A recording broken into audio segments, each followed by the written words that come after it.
naje mfite 37 nkuko nabikubwiye sibyo ariko urumva yago mu mafaranga menshi natunzeho mu buzima bwanjye kuva nabaho nayatunze uyu munsi yakeshejwe na Yago TV show ni miliyoni y'amanyarwanda. Burya ngo ubwiza bwiriza ubusa kandi ngo inzu nziza niciririye mu bamwe mu rubyiruko baragira bati aho kuburara warya nabi ngire nese baho ubuso nibwo bustari ukeneye nibwo bwamamare se ukeneye urubyiruko ukabuteze amatwi no video reka mbanze nkubwire anywibire akabanga gato cyane cyangwa se reka mbanze nkubwire akantu uzajya uhora utekerezaho umwetsi ku munsi. Don't compare your life with others. The sun and the moon shine at different times. Believe in yourself. Even when no one claps for you, keep moving. Your time will come. Be careful who you call your friend.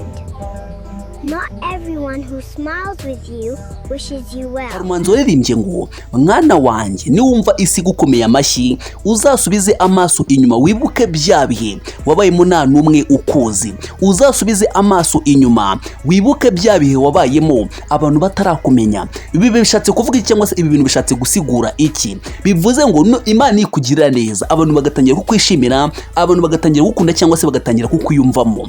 Ntuzakore ikosa ryo kwirengagiza ba bantu bo hasi mwakuranye. Abantu benshi mu rubyiruko uri gusanga nyine akoze akantu gatangiye kuba trendy, akoze akantu atangiye gukundwa n'abantu nyine ukabona atangiye gukundwa n'abantu. Ikintu cya mbere kimubaho atangira kugenda mu nzira yumva yuko yabaye umusitari agatangira kumva yuko nyine yagafashe. Bivuze ngo atangira gushaka inshuti zitari ku rwego rwe, ugatangira gushaka inshuti wenda nk'uyu nk'urugero nkanjye ibaze nk'ubaka Kenya tuvugana wenda mbaye umusitari nkaba inshuti wenda ubuse ni nk'uwo umuntu w'umusitari wenda bamutese Jori bano bantu bose bibyamamare uzi mu Rwanda. Ariko se koko ababona ko tuba tubaye inshuti cyangwa se ko nifuza ko twaba inshuti? Ese kuko byibura bo bifuza ko nyine bifuza ko mbabera inshuti? Icyo kintu ugomba kubanza ukagitekerezaho. Rero bivuze ngo niba uri urubyiruko, niba uzi neza yuko uri umusore cyangwa se ukaba uri umukobwa ukabuteze amatwi ino video ngo niwumva isi gukomeye amashyi, niwumva abantu bose bari kugushima bari kuguhereza bravo aho uciye hose muri kaburimbo ugasanga barakuze, ahantu hose utambutse ugasanga barakuze, ntuzakore ikosa ryo gutangira kwirengagiza babantu mwakuranye babandi mwasangiye ubusa baba nyine ya societe wakuriyemo. Gomeza ugume uko uri nta kintu bizagutwara. Ukorane n'abakire yego nibyo rwose ni byiza, ariko na babandi mwakuranye ntuzakore ikosa ryo kubirengagiza kubera yuko nuramuka ubirengagije Imana izagukozaho ikara ryayo kandi rigukozaho ndakubwiza uko nabwo uzigira uhirwa n'ubuzima nubwo wabigenza gute. Rero impamvu wenda nzane ino point ntabwo ari yindi, ntabwo ari kugira ngo wenda tudiscussing ku bantu runaka oya, ahubwo ni kugira ngo twungurane ibitekerezo nk'urubyiruko. Kandi no video nuza kuyireba kuva itangiye kugera igeze ku musozo ndakubwiza ukuri uraza gukoramo message zikomeye zizakubera imamba y'ubuzima. Nta kindi ngusaba nuza kuyikunda nuze kugenda udakanzireke. Icya kabiri uze gucasa muri comment nguruti rwose iva ibintu tubwiye nibyo turemeranye cyangwa se turahuza neza cyane cyangwa muraho wambwiye man oyambwira bro Nyamuneka buriya ntuzakore ikosa ryo kwiberanya cyangwa se ikosa ryo kwijijisha ngo wigaragaze uko utari cyangwa se ube wahisha background yawe. Mu minsi ishize Bogari yaragize ati rwose nubwo ndi umusitari nubwo mumbona munyubaha ariko nyamuneka inzara irinda kunyica, inzara irinda kunkuramo umwuka. Ese ibi byose byaba biterwa n'iki? Ese ni ukubera iki abantu benshi usanga afite followers benshi, ugasanga afite abantu benshi bamukurikirana ariko wakitegereza neza ugasanga n'igiceri cy'ijana kukibona ni ibibazo? Yego rwose muramufata nk'umusitari, yego muramukunda abahereza happiness cyangwa se abahereza ibyishimo, ariko se byaba bimaze iki kuba umuntu ari umusitari ariko rwose ugasanga wowe umukurikirana cyangwa se wowe umukunda umurusha ubushobozi cyangwa se rimwe na rimwe ugasanga yagusaba. Ku giti cyanjye ibi ngibi mbigiranye nko gukunda abandi cyane warangiza wowe ukibagirwa cyangwa se wowe ukiyanga. Nyine yego rwose baraza muri comment bakubwira ngo turagukunda uradushimisha cyangwa se se uradususurutsa uradufasha, ariko se witegereje neza oni wasade cyangwa se ku giti cyawe we nyine bigufite uwe mumaro cyangwa se bikumariye iki? Uyu munsi tugiye kurebera hamwe ibintu byinshi cyane, ariko by'umwihariko ese ni ukubera iki abantu benshi b'urubyiruko abenshi rwose bari kura bavuga bati rwose social media zigiye kuzatworeka, zigiye kuzadusiga ahantu habi cyane kandi dufatwa nk'ibyamamare cyangwa se dufatwa nk'abastari. Ikintu cya mbere ngiye mbona kibitera ni ukwiyoberanya cyangwa se kuza kuri social media nyine ukaza mu ishusho itari yawe. Ndaguhereza urugero, uri umukene utuye mu cyaro, ariko post ya mbere ugiye gushyira kuri social media ugiye gufatira ifoto downtown. Icyo kintu cyumve neza cyane. Ese umuntu uzakubona azatangira kugutekerezaho iki? Ingaruka ya mbere izakubaho, bizakuzanira inshuti z'indyarya mu buzima bwawe. Kubera iki? Abenshi bazaba ari abakire nyine uzakundwa na ba bantu mujya kugera kuri level imwe, cyangwa se usange n'abakene bagukunde yuko nyine ufite amafaranga kandi wenda rwose n'amafaranga ufite. Impamvu ya kabiri mbona ikomeye cyane igiye kuzabitera cyangwa se igiye kuzatuma bamwe mu rubyiruko bagiye kuzagira depression, bagiye kuzagira agahinda gakabije kandi rwose aribo babyitiye cyangwa se aribo babigizemwo uruhare. Iyi mpamvu uyumve neza cyane. Abantu benshi bari kuza kuri social media yumva yuko nyine ariho hantu hambere hazamuhindura ubuzima. Kano kuntu kumva neza cyane. Niba uzi neza yuko uri content creator, ukaba uzi neza yuko rwose nyine wifuza kuza kuri social media ugakora nk'ibi ngibi dukora, nugatekereze ko ari cyo kintu cya mbere kigiye kugucenjingira ubuzima cyangwa se kigiye kuguhindura ubuzima. Ndabizi neza ndahanga nabwo uri urabyumva neza, ariko ubaye ukoresha social media neza ubizi ndetse kandi ubisobanukiwe, nabwo iyo myumvire wakagombye kuba ukiyifite. Niba ufite akazi genda ugakore uko kaba kameze kose, nurangiza ubifatanye na bya bindi ushaka kujyamo cyangwa se na za social media zawe. Ariko nyamuneka kuza kuri social media, ukaza kuri TikTok, ukaza kuri Facebook, ukabona aba followers benshi pe, ukabona ukagenda nyine bakagenda bagakubita, ugasanga ufite ibihumbi 100 ariko na n'igiceri cy'ijana ukuramo. Kubera iki? Waje kuri social media wumva yuko nubona aba followers benshi, uzatangira kubona abakiruka bamamariza, uzatangira kubona nyine abantu benshi ukabamamariza. Ariko ndakubwiza ukuri my brothers, hano hanze kugira ngo uzabone umuntu wamamariza byonyine agwereza inoti ya 5 kubera social media zawe ni bake cyane. Niba wumva ndi ndakubeshya uze guca hasi muri comment mwereke testimony. Ngiye ndi mu bantu bafite TikTok ikurikirwa n'abantu benshi hano mu Rwanda.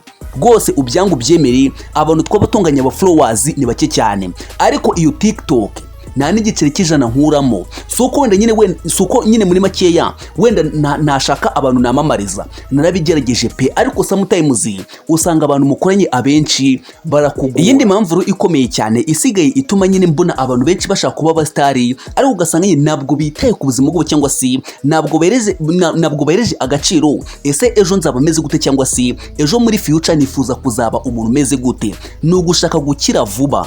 Bino bintu byose ubyumve neza cyane. Icya mbere ni ukuza kuri social media wihishira cyangwa se uri guhisha ubuzima wavukiyemo. Ibyo ngibyo birakwafecta my brothers. Icya kabiri nakubwiye ni ugushaka kuza kuri social media wumva yuko ari ahantu hambere uzakora amafaranga menshi, wumva yuko nyine ari ahantu hambere nyine ubuzima buzahindukira. Ibi ngibi rwose nyamuneka ndakubwiza ukuri, amahirwe menshi ubuzarira, amahirwe menshi nyine yego rwose uzagira abantu benshi bagukunda, ube umustari ubicyamamare, ariko n'inzara rwose iri gutema amara. Ikindi kintu kimwe nakubwiye gishobora kubitera ni ukuba umuntu ashaka gukira vuba, nyine gukira utakoze. Ndashaka ikintu nzajya nkora kikaba amafaranga nakoze, ndashaka ikintu nzakora kikamereza amafaranga ntavunitse. Nandi uzasanga umuntu agiye gutangira social media pe, ndabyemera yagize n'icyo gitekerezo ni cyiza cyazabyara inyungu, ariko kubera ubunebwe bwo kuvuga ngo ndashaka gukira nakoze, ndashaka gukira ntavunitse, agahita ajya kuri TikTok, noneho we akimenyereza gukora short video, noneho yarangiza akajya no kuri Facebook. Kandi izo mbuga nkoranyambaga uko ari ebyiri, yego rwose uzabona abantu benshi bagukunda pe, ariko kugira ngo uzaboneho n'igiceri cy'icumi, zira mbuga zose inyinshi nta mumaro zifite. Uzatinya kuza kuri YouTube nyine ngo ushake nyine wenda ngo ushake wenda YouTube iri monetize, nyine wenda baba batangiye kugenda baguriza n'udufaranga dukeya, nurangiza ujye kwirukira nyine kuri bya bindi by'abanebwe. TikTok Facebook, Instagram, twa tuni nyine ushyiraho uduce cyangwa se udushoti. Utwo ngutwo uzabona aba followers pe, ndabyemera benshi bakubite, abantu bagukunde, ushimisha abantu basusurutse, yego nibyo turabyemera, ariko nyuma se bizakugira izihe nyungu, bizakumarira iki? Aho ngo nuzashiduka utangiye kujya gukora n'akazi kabi kubera bya bintu wirukansemo bitazakugira umumaro. Buriya TikTok ibyara inyungu pe, ndabyemera, ariko ku muntu washiritse ubuti kandi nyine akabaza icyo ashaka, sinzi niba kino kintu uracyumva neza cyane. Ntabwo nshatse kuvuga ko zira mbuga nkoranyambaga zitabyara inyungu, oya, ariko hari abantu benshi babijyamo kubera ubunebwe, kubera nyine arashaka ibintu byoroshya ubuzima, ntabwo ashaka kuvunika. My brothers, inama nakugira, nubwo wakoresha zira social media zose, ari ugomba kuba finally ufite YouTube kandi akaba ariyo witaho cyane kurenza ibindi byose. Izi nama ndiho ndakugira nuko mfitemo experience, ngiye mfitemo experience, ubyangu byemere, ntabwo ndi mugari cyane, ariko byibura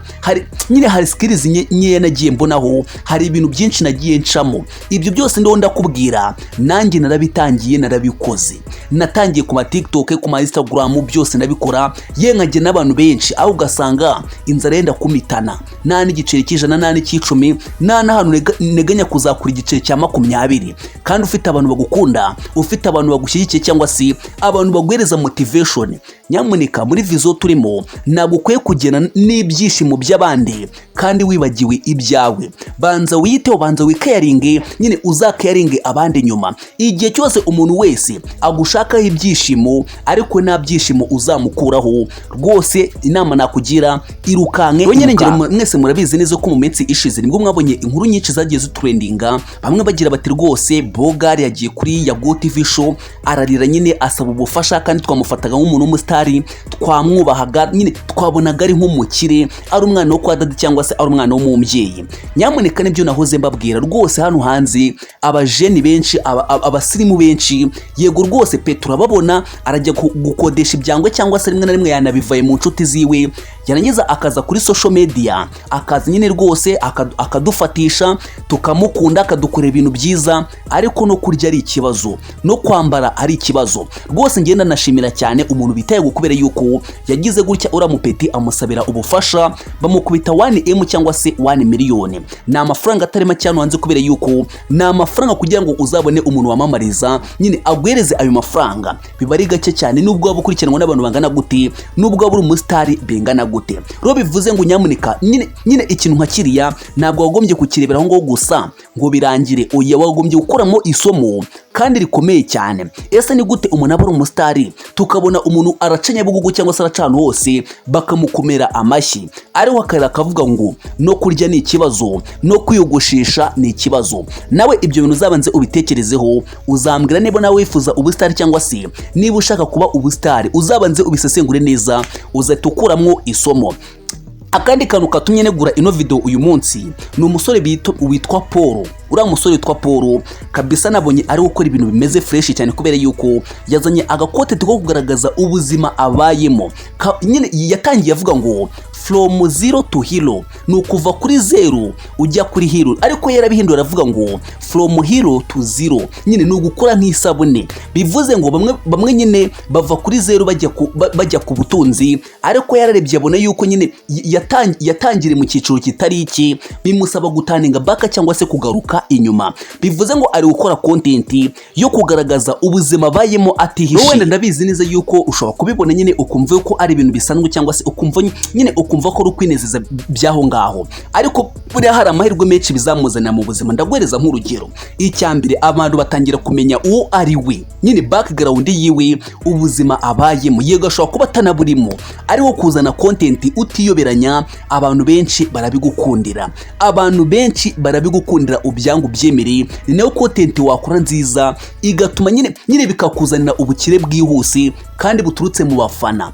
Kwigaragaza uko uri bizana abantu banyabo, kandi bikazana abasapota cyangwa se bikazana abantu bashaka kugufasha cyangwa se kugutera inkunga kurenza uko wakigaragaza uko utari.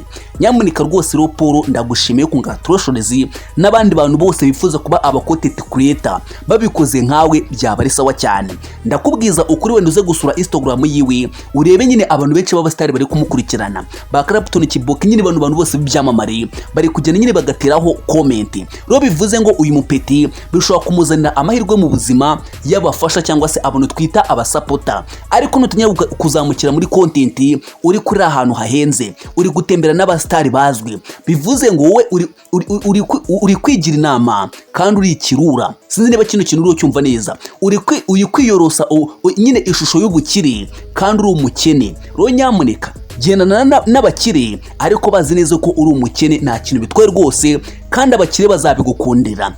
Gendana nabo bakumenye kubera yuko uri umukene, babe bazi neza ko uri umutindi, babe bazi neza ko nyine bagiye kubana n'umuntu ariko bagiye gufasha, apana kuvuga nyine ngo ugiye kwigira umuntu mwiza wigira umuntu wa danje. Ibyo nta kintu bizakugezaho, ahubwo bizaguhombya gusa usigare uri rubenge. Kano kanyuma nshaka yuko tuvugaho ni kano ka video kari gutrendinga cyane ko uyu mukobwa witwa loxxa.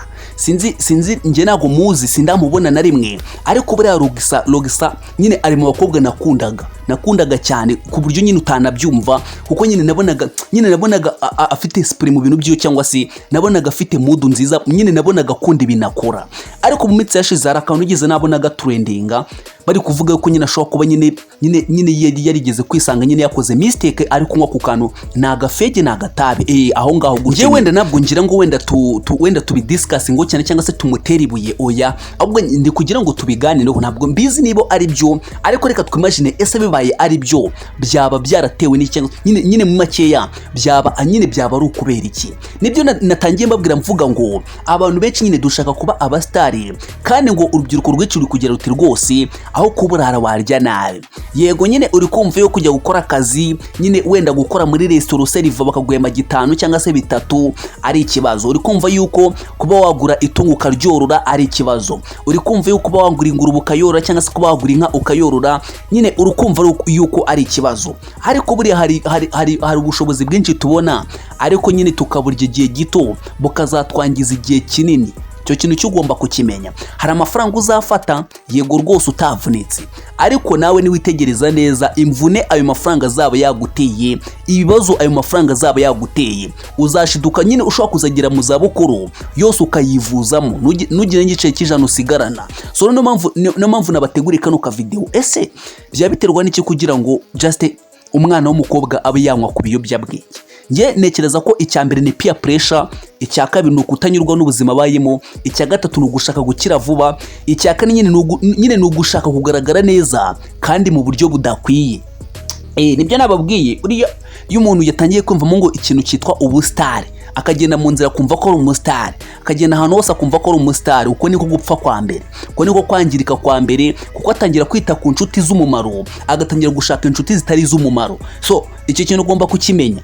Niba ubona abantu benshi bari kugukomera amashyi, ubundi hari umuhanzi waririmbye ngo mwana wanjye nubona isi iri gukomera amashyi uzibuke byabihe wabayemo nta muntu umwe utakuzi, uzibuke byabihe waciyemo nta muntu n'umwe ugize ibiki nyine ukwitayeho. So rero ibi bintu byirengagiza amahirwe menshi uzaharira yo kwareka. Bivuze ngo nutangira kumva abantu benshi bari kuguhereza congratulations, nicyo gihe cyiza cyo kwicara ukabanza ugatekereza ku nshuti za nyazo zimwe mwakuranye kera.